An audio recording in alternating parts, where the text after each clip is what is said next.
Hello friend, आप सभी का स्वागत है विदित स्टडी पॉइंट चैनल में। आज के इस वीडियो में यूपी वेट एंट्रेंस एग्जाम 2026 के लिए जीके का प्रैक्टिस सेट करने वाले हैं। तो वीडियो को शुरू से लेकर अंत तक देखिएगा। चैनल पर नए चैनल को सब्सक्राइब कर लीजिएगा। पीडीएफ के लिए विदित स्टडी पॉइंट टेलीग्राम चैनल को ज्वाइन कर लीजिएगा। आज की क्लास में हम 38 प्रश्न करने वाले हैं और अगर इन 38 प्रश्नों में से आपके 20 प्लस प्रश्न बिल्कुल सही होते हैं तो आप यूपी वेट एंट्रेंस एग्जाम को काफ़ी अच्छे स्कोर से पास कर सकते हैं। तो आज की क्लास से कितने प्रश्न बिल्कुल सही हुए हैं यह कमेंट आप ज़रूर कीजिएगा। यूपी वेट एंट्रेंस एग्जाम आपका 31 मई को होने वाला, बहुत कम समय बचा हुआ है।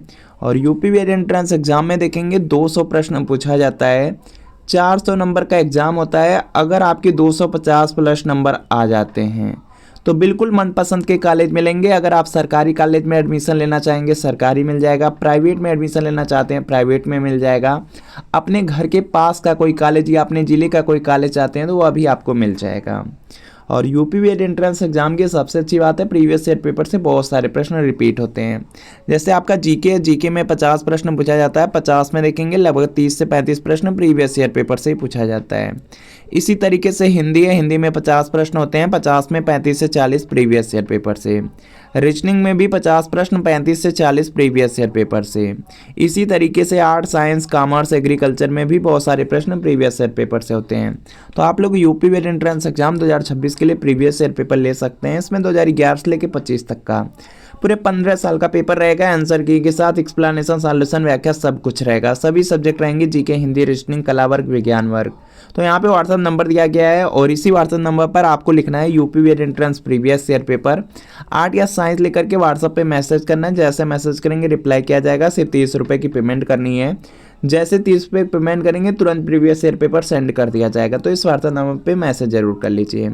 आज की क्लास बहुत ज़्यादा इंपॉर्टेंट है और आज की क्लास का आपका सबसे पहला प्रश्न है, त्रिपिटक निम्न में से किससे संबंधित है? तो इसका देखिए आपको सही जवाब करना है। 4 ऑप्शन दिया गया, जैन धर्म, बौद्ध धर्म, हिंदू धर्म, इस्लाम धर्म।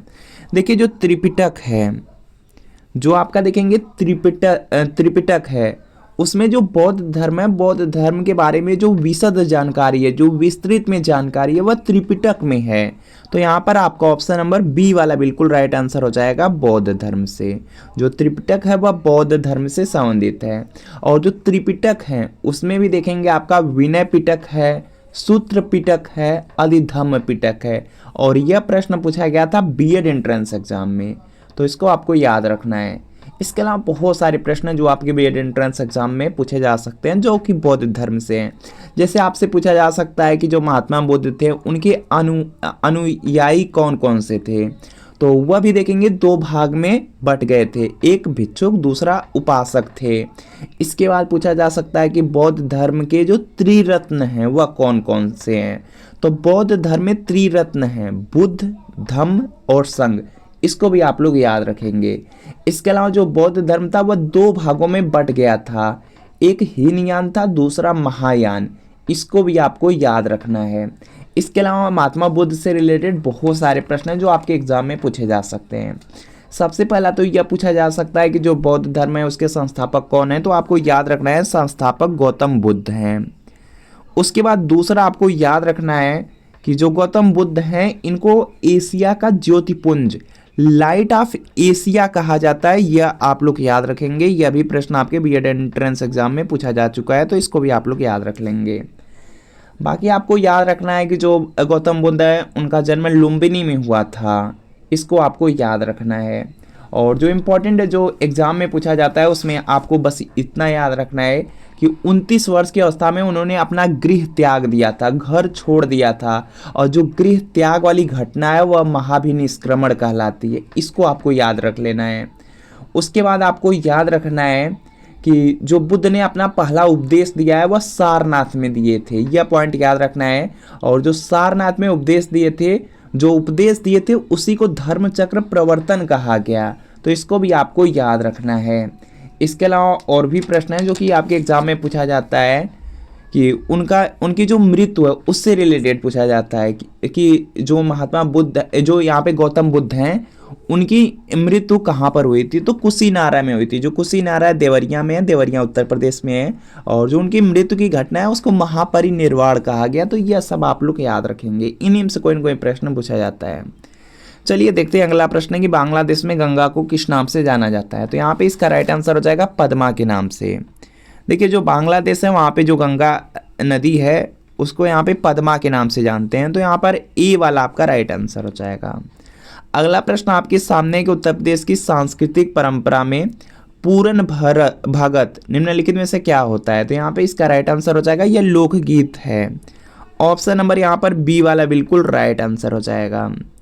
अगला प्रश्न आपके सामने है कि भारत के किस राज्य की तटीय सीमा सबसे अधिक लंबी है। तो यहाँ पे इसका राइट आंसर हो जाएगा गुजरात। और यह प्रश्न बीएड एंट्रेंस एग्जाम में देखेंगे कम से कम 3 से 4 बार पूछा गया, बहुत ज़्यादा इंपॉर्टेंट है। तो इसको आपको याद रखना है कि भारत का जो यहाँ पे गुजरात राज्य है उसकी जो तटीय सीमा है सबसे ज़्यादा लंबी है। अगला प्रश्न देखते हैं, आपके सामने स्क्रीन पर है, सरकारी आयोग निम्न में से किससे संबंधित है। तो यहाँ पे इसका जो राइट आंसर है यह देखेंगे हो जाएगा केंद्र राज्य संबंध से। जो आपका केंद्र राज्य संबंध है उसका संबंध है सरकारी आयोग से। तो यहाँ पे क्या होगा आपका सी वाला जो है यह बिल्कुल यहाँ पे क्या हो जाएगा, राइट हो जाएगा। चलिए देखते हैं नेक्स्ट प्रश्न आपका दिया गया है यहाँ पे नेक्स्ट प्रश्न आपका दिया गया है कि अभिनव भारत की स्थापना किसने की। तो इसका देखिए आपको सही जवाब करना है, यह भी प्रश्न इंपॉर्टेंट है आपके एग्जाम के लिए। तो यहाँ पे इसका राइट आंसर हो जाएगा वीडी सावरकर हो जाएंगे। वीडी सावरकर दिया गया है आपके ऑप्शन नंबर सी में। तो सी वाला आपका राइट आंसर है। और इस तरह से प्रश्न, बहुत सारे प्रश्न जो आपके एग्जाम में पूछे जाते हैं। जैसे आपसे पूछा जाता है ब्रह्म समाज की स्थापना किसने किया है। तो आपको याद रखना है राजा राम मोहन राय ने किया है। आर्य समाज आपके एग्जाम में पूछा जा सकता है। तो आर्य समाज की जो स्थापना है स्वामी दयानंद सरस्वती ने किया था, यह आप लोग याद रख लेंगे। इसके अलावा आत्मीय सभा है जिसकी स्थापना राजा राम मोहन राय ने किया, यह भी याद रखेंगे। एशियाटिक सोसाइटी है जिसके संस्थापक या स्थापना विलियम जोन्स ने किया, यह आप लोग याद रख लेंगे। ईस्ट इंडियन एसोसिएशन कभी कभी पूछा जाता है, तो दादा भाई नौरोजी हो जाएंगे, इसको याद रखना है। बीएड में अभी बहुत जल्द पूछा गया था सत्यशोधक समाज। तो सत्यशोधक समाज के जो संस्थापक हैं वह ज्योतिबा फूले हैं, यह पॉइंट याद रखेंगे। बाकी रामकृष्ण मिशन है, रामकृष्ण मिशन के जो संस्थापक हैं वह स्वामी विवेकानंद हैं, इसको आप लोग याद रख लेंगे। सर्वेंट्स ऑफ इंडिया सोसाइटी है, सर्वेंट्स ऑफ इंडिया सोसाइटी के जो संस्थापक हैं गोपाल कृष्ण गोखले हैं, इसको आपको याद रखना है। तो यही सब प्रश्न हैं जो आपके एग्जाम में पूछे जा सकते हैं। और यहाँ पर देखेंगे जो वीडी सावरकर हैं, इनका यहाँ पे फुल फॉर्म भी आप लोग जानते रहिए, विनायक दामोदर सावरकर, यह भी आप लोग याद रखेंगे। चलिए देखते हैं अगला प्रश्न आपका है यहाँ पे कि तराइन का जो प्रथम युद्ध है निम्न में से किसके मध्य लड़ा गया था। तो इसका देखिए आपको सही जवाब करना है। और यहाँ पे इसका राइट आंसर हो जाएगा पृथ्वीराज चौहान और मोहम्मद गौरी के बीच में हुआ था। और तराइन का प्रथम युद्ध दिया गया है तो यह 1191 ईस्वी में हुआ था, यह बस याद रख लीजिए। और दूसरा भी युद्ध हुआ था, जो दूसरा युद्ध हुआ था 1192 ईस्वी में हुआ था, इसको भी आपको याद रखना है।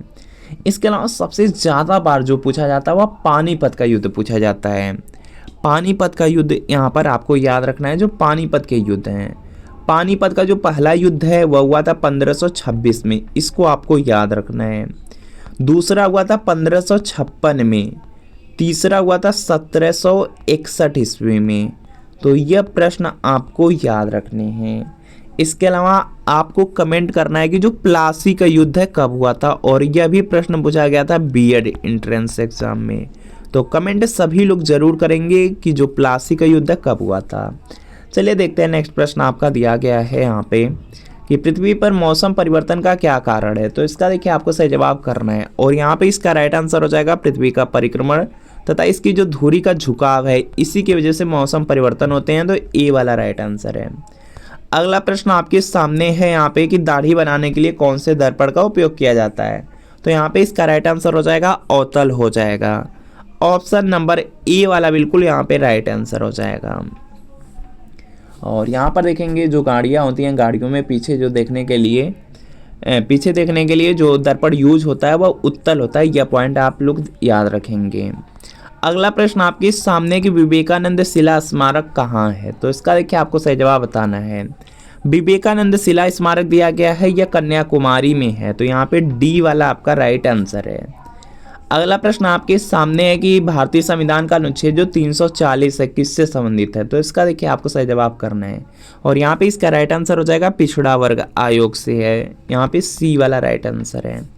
अगला प्रश्न आपके सामने है, सभी को प्रयास भी करना है राइट आंसर करने का, कि जो अम्ल वर्षा है निम्न में से किस वायु प्रदूषण के कारण होती है? तो जो अम्ल वर्षा होती है वह देखेंगे नाइट्रस ऑक्साइड और जो सल्फर डाइऑक्साइड है उसकी वजह से होता है। तो यहाँ पर क्या होगा? सी वाला राइट आंसर है। अम्ल वर्षा के लिए आप लोग जानते भी होंगे कि सल्फर डाइऑक्साइड क्या है, जिम्मेदार है, और नाइट्रस ऑक्साइड भी होती है। तो यहाँ पे सी वाला राइट। निम्न में से कौन सा अवशिष्ट पर्वत भारत के उत्तर पश्चिम में स्थित है? तो इसका देखिए आपको सही जवाब करना है। तो यहाँ पे इसका राइट आंसर होगा अरावली है। ऑप्शन नंबर ए वाला राइट आंसर है। अगला प्रश्न आपके सामने है कि निम्नलिखित में से किस या किन का उपयोग जैव उर्वरक के रूप में किया जाता है? तो देखिए जो जैव उर्वरक के रूप में यहाँ पे प्रयोग किया जाता है वह आजोला का किया जाता है, अल्फाल्फा का किया जाता है, नील हरी शैवाल का भी किया जाता है। तो यहाँ पे डी वाला राइट आंसर है। अगला प्रश्न आपके सामने है कि निम्न में से कौन फ्यूरर के नाम से जाना जाता था? देखिए फ्यूरर दिया गया है, तो फ्यूरर के नाम से जो एडोल्फ हिटलर था उसको जाना जाता था। Adolf Hitler option number A में दिया गया है, ए वाला राइट आंसर है। अगला है जो थीन डैम परियोजना है किस नदी पर स्थित है? तो इसका देखिए आपको सही जवाब करना है। और यहाँ पे इसका राइट आंसर होगा रावी नदी पर है। ऑप्शन नंबर ए वाला आपका बिल्कुल राइट आंसर है। और यहाँ से बिल्कुल फिक्स है कि बीएड में एक प्रश्न पूछा जाएगा, 2 नंबर अपना आप लोग फिक्स कर सकते हैं। इसको आप लोग याद रखेंगे। जितनी भी नदी घाटी परियोजना है इसमें जो इम्पोर्टेंट है वह आपको बता दिया जा रहा है। जैसे भाखड़ा नागल परियोजना है, जो भाखड़ा नागल परियोजना है वह सतलज नदी पर है। हीराकुंड बांध परियोजना है महानदी पर है। नागार्जुन सागर बांध परियोजना है कृष्णा नदी पर है।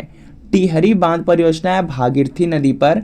और आपको याद रखना है इडुक्की परियोजना है पेरियार नदी पर। माता टीला परियोजना है जो कि बेतवा नदी पर है।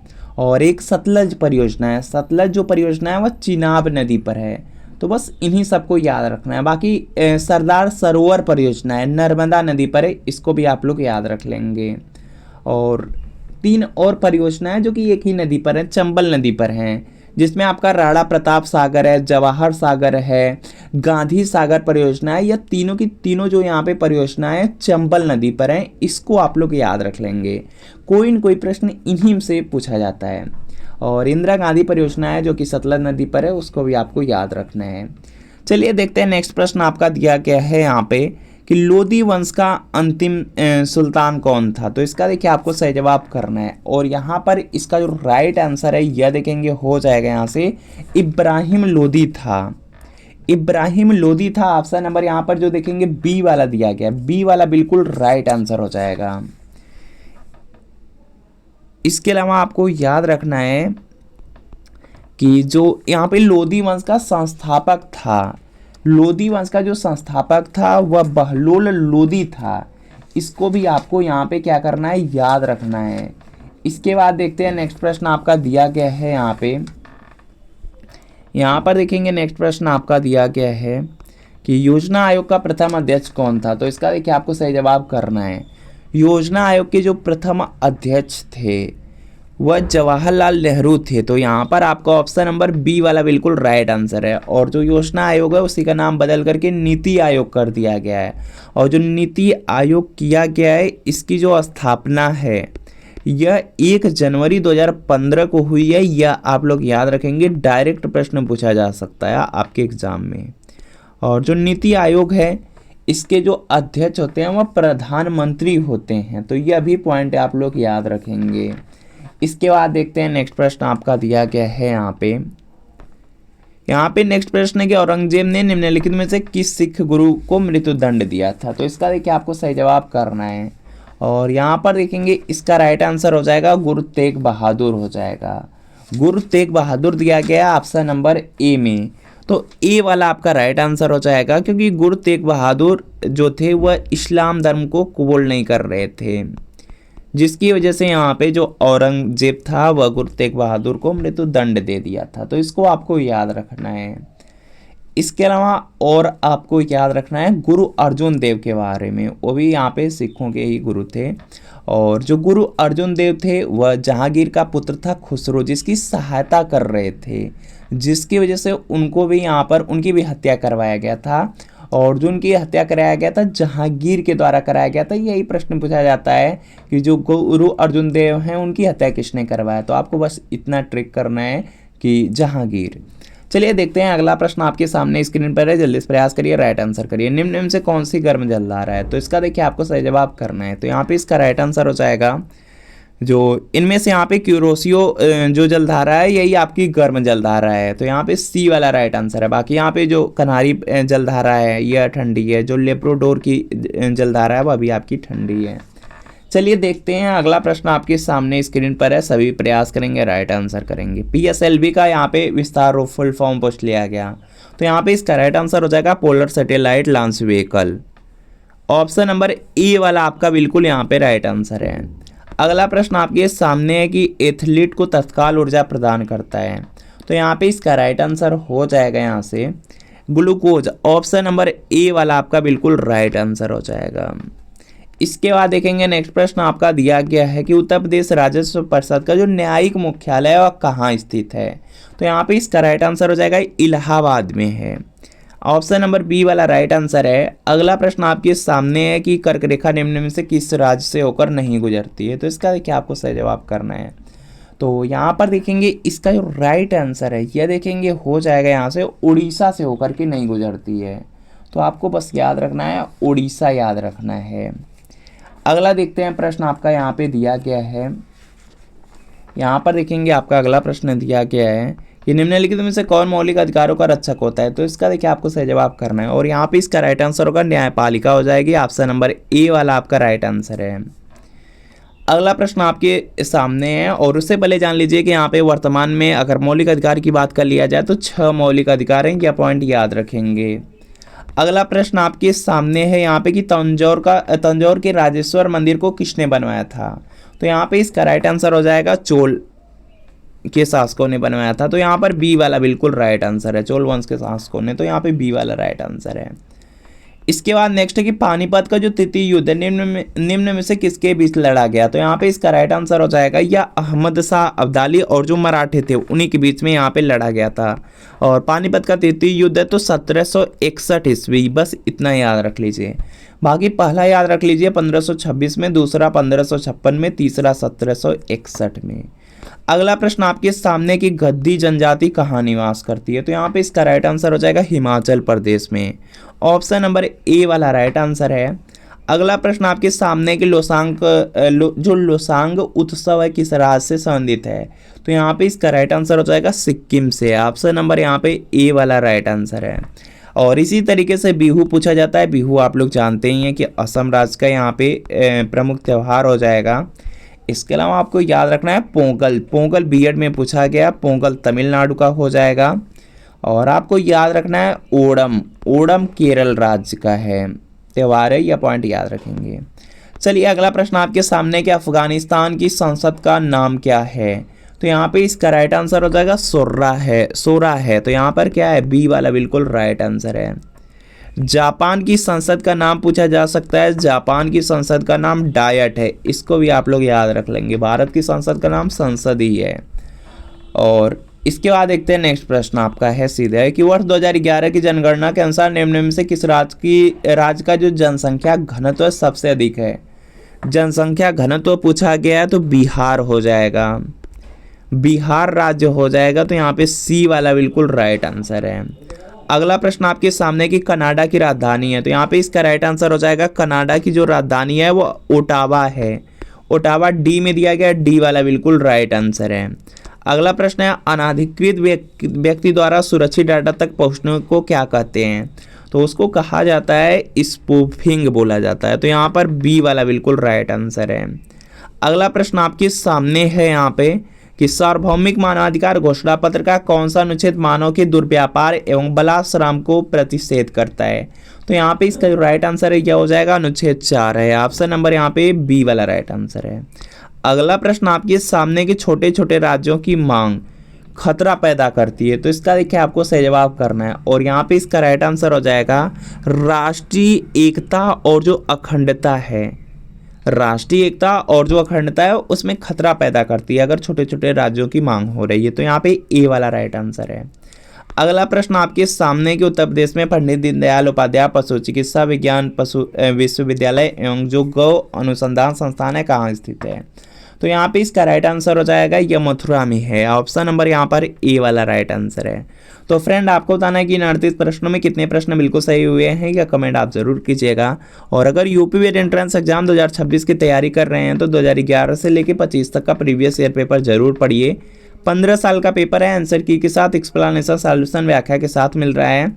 जीके हिंदी रीजनिंग कला वर्ग विज्ञान वर्ग सभी सब्जेक्ट रहेंगे। तो यहाँ पे व्हाट्सअप नंबर दिया गया है, इसी व्हाट्सअप नंबर पर लिखना है यूपी वेट entrance previous year paper art या साइंस लेकर के व्हाट्सअप पे मैसेज करिए। मैसेज करेंगे रिप्लाई किया जाएगा, 30 रुपये की पेमेंट है, जैसे करेंगे तुरंत सेंड कर दिया जाएगा। तो मिलता है फ्रेंड नेक्स्ट वीडियो में।